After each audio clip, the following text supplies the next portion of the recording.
Hello friends, मेरा नाम है रोहन शर्मा और आज हम बात कर रहे हैं ETF ट्रेडेड फंड सीरीज़ में module number 9 taxations and regulations in India. अगर आप ETF के पोर्टफोलियो में ऑलरेडी इन्वेस्टेड हैं या ETF को यूज़ करते हैं तो आपको पता होना चाहिए कि टैक्सेशंस या रेगुलेशंस आपके ऊपर कैसे लागू होगा, कितना टैक्स आपको देना पड़ेगा, इक्विटी ETF में कितना देना पड़ेगा। अगर आपके पास गोल्ड ETF है, डेट फंड ETF है, इंटरनेशनल फंड ETF है, तो how much taxes and regulations you have to be follow. So आज इस पूरे मॉड्यूल में हम यही समझने की कोशिश करेंगे कि कौन कौन से चार्जेस और कौन कौन से टैक्सेशंस और सेबी के कंप्लाइंसेस आपके ऊपर लागू होगा। तो चलिए स्टार्ट करते हैं इस मॉड्यूल को और समझने की कोशिश करते हैं ETF टैक्सेशंस, ETF के ऊपर क्या क्या कंप्लाइंसेस हैं, क्या चार्जेस हैं, X to Y, A to B, सारे चार्जेस मैं आपको बताऊंगा और टैक्स प्लानिंग कैसे करनी है ETF के साथ। इन सभी को समझने की कोशिश करेंगे with taxation and regulation in India. सबसे पहले हम बात करना चाहते हैं इक्विटी ETF के टैक्सेशंस की। आपको पता है इक्विटी ETF में अगर आप कोई भी प्रॉफिट अर्न करते हैं तो वो कैपिटल गेन के दायरे में आता है और कैपिटल गेन दो तरीके के होते हैं, या तो लॉन्ग टर्म या फिर शॉर्ट टर्म। अब कैपिटल गेन लॉन्ग टर्म होगा या शॉर्ट टर्म होगा ये डिपेंड करेगा उसके होल्डिंग पीरियड पे। अगर मैंने आज कोई ETF खरीदा और उसको 12 महीने रखने के बाद अगर बेचा तो वो लॉन्ग टर्म कैपिटल गेन बनेगा। So if units are sold after 12 months it is considered as long term capital gain. और अगर आपने यूनिट्स 12 महीने के अंदर ही खरीद बेच कर लिया है तो वो शॉर्ट टर्म कैपिटल गेन के दायरे में आएगा। शॉर्ट टर्म कैपिटल गेन पे आपको 15% का टैक्सेशन देना होता है। मान लीजिए मैंने 1 लाख रुपए का इक्विटी ETF में इन्वेस्ट किया और 1,10,000 रुपया 3 महीने में ही मैंने बुक कर लिया। सो 10,000 रुपीज़ के प्रॉफिट पे मुझे 15% का short term capital gain tax देना पड़ेगा। अगर मैं 12 महीने से ज़्यादा होल्ड करता हूँ तो मेरा long term capital gain tax बनेगा जो कि 12.5% होगा। बट ये 12.5% तब चार्ज होगा जब मेरा कैपिटल गेन 1,25,000 रुपये से ज़्यादा हो किसी भी फाइनेंशियल ईयर में। सो 1,25,000 तक का जो भी long term capital gain profit आपको इक्विटी ETF में हो रहा है तब तक कोई टैक्स नहीं लगेगा। उसके बाद में 1,25,000 से ऊपर 12.5% के हिसाब से आपको टैक्स देना पड़ेगा। आई होप सो आपको समझ आया होगा ETF की कैपिटल गेन्स। इक्विटी ETF की डेफिनेशन ये है कि कोई भी म्यूचुअल फंड अगर अपने पोर्टफोलियो में 65% से ज़्यादा इक्विटी शेयर्स में इन्वेस्ट करती है कंपनीज के तो वो इक्विटी ETF की कैटेगरी में कंसिडर होती है। 65% कम से कम म्यूचुअल फंड्स को इक्विटी स्टॉक्स में लगाना पड़ेगा तभी वो इक्विटी ETF की कैटेगरी में आएंगी। अब हम बात करते हैं इक्विटी ETF के बाद में और भी 3 कैटेगरी ऑफ ETF हमारे पास है, gold ETF, date funds ETF और इंटरनेशनल ETF। इन तीनों ETF को पे अलग तरीके से टैक्सेशन आपके ऊपर लागू होगा। पहला है गोल्ड ETF जो कि नॉन इक्विटी म्यूचुअल फंड है because 65% of the fund equities में नहीं है तो वो गोल्ड ETF है जिसमें मैक्सिमम फंड कहाँ जा रहा है, गोल्ड में इन्वेस्ट हो रहा है। अगर आप 24 मंथ से पहले ETF को खरीदते और बेचते हैं तो आपके ऊपर शॉर्ट टर्म कैपिटल गेन लगेगा और ये शॉर्ट टर्म कैपिटल गेन का कोई फिक्स परसेंटेज नहीं है। जो आपका इनकम टैक्स स्लैब बनता है, आप जिस इनकम टैक्स स्लैब में बिलोंग करते हैं आपका वो टैक्स स्लैब लगेगा। मान लीजिए मैं 30% के टैक्स स्लैब में लगता हूँ तो 30% मेरे ऊपर अपफ्रंट टैक्स लगेगा।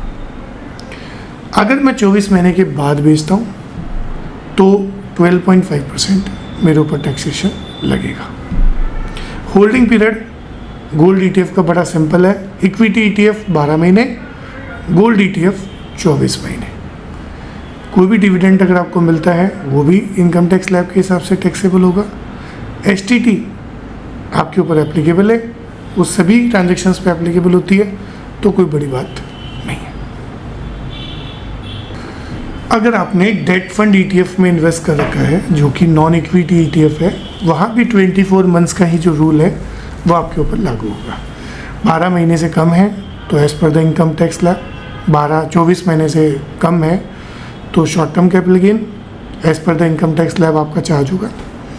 और लॉन्ग टर्म कैपिटल गेन अगर 24 महीने से ज़्यादा डेट फंड्स को आपने रखा है तो 12.5% आपको चार्जेबल होगा। लॉन्ग टर्म कैपिटल गेन के लिए 24 मंथ्स का जो क्राइटेरिया है वो लागू होने वाला है। अगर कोई डिविडेंड मिला है तो वो भी as per the income tax slab charge होगा। तीसरा है इंटरनेशनल फंड ETF। अगर इंडियन म्यूचुअल फंड अगर 65% से ज़्यादा एक्सपोजर इक्विटी में रख रही है और 24 मंथ से ज़्यादा अगर आप कैरी कर रहे हो तो लॉन्ग टर्म कैपिटल गेन लगेगा 12.5%, और 24 मंथ से कम रख रहे हैं तो एज़ पर जो इनकम टैक्स स्लैब है वो आपके ऊपर लागू हो जाएगा। बाकी सारे जो कंसिडरेशन है वो सिमिलर नेचर के ही रहने वाले हैं। इंटरनेशनल ETF में 2 इम्पॉर्टेंट स्ट्रक्चर आपको समझने पड़ेंगे। इंडियन म्यूचुअल फंड्स ने ETF लॉन्च किया इंटरनेशनल, या आप डायरेक्ट US के या फॉरेन की ETF परचेज कर रहे हैं। इन दोनों में बहुत बड़ा डिफरेंस आपको देखने को मिलेगा। अगर आप इंडिया के लिस्टेड इंटरनेशनल ETF में इन्वेस्टेड हैं जो मोतीलाल ओसवाल का है या मिराई एसेट का है या और किसी XYZ कंपनी का है, तो उसको 24 मंथ्स की स्लैबिंग में as per the slab rate short term capital gain आप चार्ज कर लोगे, या 24 मंथ से ज़्यादा होल्ड किया है तो 12.5% आपका LTCG आपको लग जाएगा। अगर आपने डायरेक्ट इंटरनेशनल ETF में इन्वेस्ट किया है जहाँ के म्यूचुअल फंड इंटरनेशनली हैं या फॉरेन ETF आपने लिए हैं, उस केस में कैपिटल गेन टैक्स इंडिया में लगेगा। फॉरेन एसेट डिस्क्लोजर आपको करना पड़ेगा, करेंसी फ्लक्चुएशन, US की जो एस्टेट टैक्स इम्प्लीकेशंस हैं और जो टैक्स कलेक्टेड सोर्स है फॉरेन रेमिटेंस पे वो आपके ऊपर लागू हो जाएगा। टैक्स एफिशिएंसी की अगर बात किया जाए तो गोल्ड में मॉडरेट है, डेट फंड्स में भी मॉडरेट टू लो है, इंटरनेशनल फंड्स सबसे ज़्यादा एफिशिएंट हैं उस सिनेरियोज में। प्रैक्टिकल एलोकेशंस की बात किया जाए तो बहुत सारे इन्वेस्टर्स जो हैं अगर कंजर्वेटिव अप्रोच के ETF में रखते हैं तो 15% वो गोल्ड में, 60% डेट में, 10% इंटरनेशनल में, बाकी सारा इक्विटी ETF में। अगर बैलेंस फंड का कोई इन्वेस्टर है तो 10% गोल्ड में, 30% डेट में, 20% इंटरनेशनल इक्विटी में, बाकी जो बचेगा वो इक्विटी ETF में। अगर कोई एग्रेसिव एलोकेशन में है तो 5% गोल्ड में, 10% डेट में, 30% इंटरनेशनल में, बाकी सब इक्विटी ETF में वो इन्वेस्ट करेगा। सो ये सारा सिनेरियोज आपको समझ में आना चाहिए, आपको पता रहना चाहिए कि आप कौन सी तरह के ETF में इन्वेस्टेड है और उस ETF में किस तरीके से आपका टैक्सेशन लागू होगा। अब दोस्तों हम बात करते हैं 5 ऐसे टैक्स सेविंग स्ट्रेटजीज जो ETF पोर्टफोलियो इन्वेस्टर्स अपना सकते हैं। सबसे पहला, ETF को कम से कम 1 साल से ज़्यादा होल्ड करें, स्पेशली इक्विटी ETF को, जिससे लॉन्ग टर्म कैपिटल गेन का चार्जेस कम लगेगा। और अगर आप दूसरे तरह के ETF में भी जा रहे हैं तो स्लैब रेट के हिसाब से आपका टैक्सेशन नहीं होगा। दूसरा, टैक्स एफिशिएंट ETF भी आप यूज़ कर सकते हैं जिससे लोअर टर्नओवर्स होंगे, कैपिटल गेन डिस्ट्रीब्यूशन भी आपको कम देना पड़ेगा। तीसरा, राइट अकाउंट आपका होना चाहिए।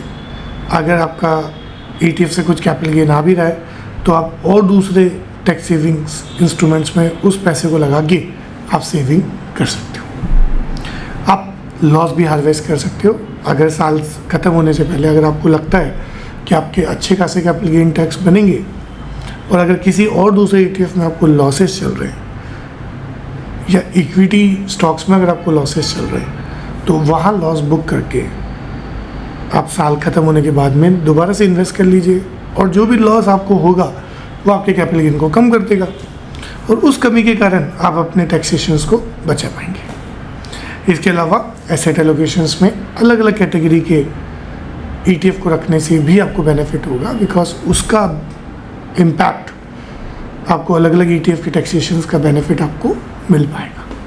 सो ये 5 ऐसे तरीके हैं जो ETF इन्वेस्टर्स को टैक्स सेविंग के लिए यूज़ करने चाहिए। अब दोस्तों हम बात करते हैं चार्जेस जो आपके ETF के ऊपर लागू होगा। सबसे पहला एक्सपेंस होता है वो है एक्सपेंस रेशो। जो भी म्यूचुअल फंड इस ETF को मैनेज कर रहा है वो आपसे फंड मैनेजमेंट फ़ीस चार्ज करेगा और वो फंड मैनेजमेंट फ़ीस कहलाती है एक्सपेंस रेशो। ये एक्सपेंस रेशो 0.5 to 1% के बीच में होता है। जनरली निफ्टी ETFs में ये काफ़ी कम होता है। दूसरा लगेगा ब्रोकरेज, बिकॉज आप ब्रोकर के पास स्टॉक एक्सचेंज में जाके ट्रेड करेंगे ETFs को, तो हर बाइंग और सेलिंग पे आपको 20 रुपीज़ ऑर्डर तक का चार्जेस लागू हो सकता है। अगर आप सर्विस ब्रोकर हैं तो 10 पैसा on deliveries on brokerage transaction charges आपको लग सकता है। 10 पैसे का मतलब है 0.10%। तीसरा आपको बिड और आस्क का जो स्प्रेड है जिसे हम ट्रैकिंग एरर भी बोलते हैं, आपको वो भी ध्यान रखना पड़ेगा। जनरली बहुत लो होता है, 10 पैसे से भी कम होता है इन दैट सिनेरियोस। अगर आप इक्विटी ETF में हैं तो आपके ऊपर सिक्योरिटी ट्रांजैक्शन टैक्स भी लागू होगा जो गवर्नमेंट ऑफ इंडिया आपसे चार्ज करेगा, जो कि 0.01% होता है सेल वैल्यू पे। इसके अलावा कैपिटल गेन टैक्सेशन आपको लगेगा ही लगेगा और कुछ ETF में एग्जिट लोड लागू नहीं होता, बिकॉज ये म्यूचुअल फंड की तरह नहीं है।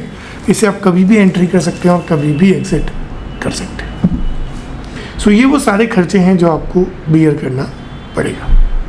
इसको और इजी लैंग्वेज में समझने के लिए मैं आपके सामने आपकी स्क्रीन पे अलग अलग एक्सपेंसेस के एग्जांपल विद अमाउंट बता रहा हूँ। अगर सिक्योरिटी ट्रांजैक्शन टैक्स आपके ऊपर लागू हो रहा है और अगर वो 0.1% ऑफ सेल साइड है, अगर आपने 1 लाख रुपए का ETF बेचा तो 100 रुपये आपके ऊपर STT चार्जेस लगेगा। एक्सचेंज ट्रांजैक्शन चार्जेस 0.003% है। अगर 1 लाख रुपए का अगर आप कोई ETF बेचते हैं तो 7 रुपये as a exchange transaction charges आपको देना पड़ेगा। सेबी का टर्नओवर फीस है 1 करोड़ रुपए पे 10 रुपये। तो अगर आप 1 लाख रुपए का ट्रांजैक्शन कर रहे हैं तो 10 पैसे सेबी चार्जेस आपके कटेंगे। GST ऑन ब्रोकरेज 18% होगा। अगर 20 रुपये आपसे ब्रोकरेज ली जा रही है तो 3 रुपये 60 पैसे 18% एज ए GST आपके ऊपर चार्ज होगा। स्टैम्प ड्यूटी 0.015 बाइंग साइड पे लगता है। 50,000 का अगर आपने ETF इन्वेस्ट किया तो 7.5 रुपीज़ आपके ऊपर स्टैम्प ड्यूटी चार्जेस लगेगा। डिविडेंड डिस्ट्रीब्यूशन टैक्स ETF पे कोई डिविडेंड डिस्ट्रीब्यूशन टैक्स नहीं है, बिकॉज वो ऑलरेडी म्यूचुअल फंड से चार्ज कर लिया जाता है, तो इन्वेस्टर्स के हाथ में वो टैक्सेबल नहीं होगा। सो आई होप सो आप समझ पाए होंगे सारे टैक्सेस और सारे चार्जेस ऑन ETF। लास्ट में अब हम बात कर रहे हैं सेबी के कुछ कंप्लाइंस रूल्स जो आपको फॉलो करना पड़ेगा। अगर आप ETF में इन्वेस्ट करना चाह रहे हैं, एज ए ETF इन्वेस्टर बनना चाह रहे हैं, तो आपको अपनी KYC नो योर क्लाइंट और सारे डॉक्यूमेंटेशंस आपको ब्रोकर के साथ जमा कराने पड़ेंगे। आप जो भी ETF में इन्वेस्टमेंट्स कर रहे हैं उसकी जो भी फीस है, जो भी चार्जेस हैं, वो ट्रांसपेरेंट वे में आपसे डिस्क्लोज किए जाएंगे और ट्रांसपेरेंटली चार्ज किए जाएंगे by the broker. Investor protection, अगर आपको कहीं भी कोई कंप्लेंट है against mutual fund, against exchange, against broker, तो आप सेबी के रिड्रेसल सिस्टम को, स्कोर्स को यूज़ कर सकते हैं और वहाँ अपनी कंप्लेंट दायर कर सकते हैं। फेयर ट्रेडिंग प्रैक्टिसेस आपको अपनानी पड़ेगी। सेबी लगातार मॉनिटर करता है fair and transparent practices in trading ETF। और रेगुलेटेड ऑपरेशंस हैं, जितने भी AMCs हैं, जितने भी एसेट मैनेजमेंट कंपनीज हैं, मार्केट मेकर्स हैं, उन सब को सेबी लाइसेंस करता है, उनको ऑडिट करता है और समय समय पे उनके ऑपरेशंस को रेगुलेट भी करता है। सो निश्चिंत हो जाइए, बहुत ही अच्छा ETF का इकोसिस्टम है जिसमें आप अपना इन्वेस्टमेंट स्टार्ट कर सकते हैं। ऐसे ही मज़ेदार वीडियोस को देखने के लिए, ऐसे ही मज़ेदार सिस्टम्स को देखने के लिए आप स्किल इन्वेस्ट की ऐप भी डाउनलोड कर सकते हैं गूगल प्ले पे या iOS पे, और आप वेबसाइट को भी एक्सेस कर सकते हैं to get this complete videos. सिर्फ वीडियोस को मत देखिए, आपको वहाँ पे फोल्डर्स में बहुत सारा कंटेंट भी मिलेगा, प्रैक्टिस शीट्स भी मिलेगी और रियल टाइम एप्लीकेशंस की वीडियोस भी स्पेशली आपको ऐप के ऊपर ही मिलने वाला है। सो चलते हैं नेक्स्ट मॉड्यूल में, जो लास्ट मॉड्यूल है जिसमें हम कॉमन मिस्टेक्स और प्रो टिप्स ऑफ ETF को डिस्कस करेंगे। और हमारे साथ बने रहने के लिए बहुत बहुत धन्यवाद। Have a nice day.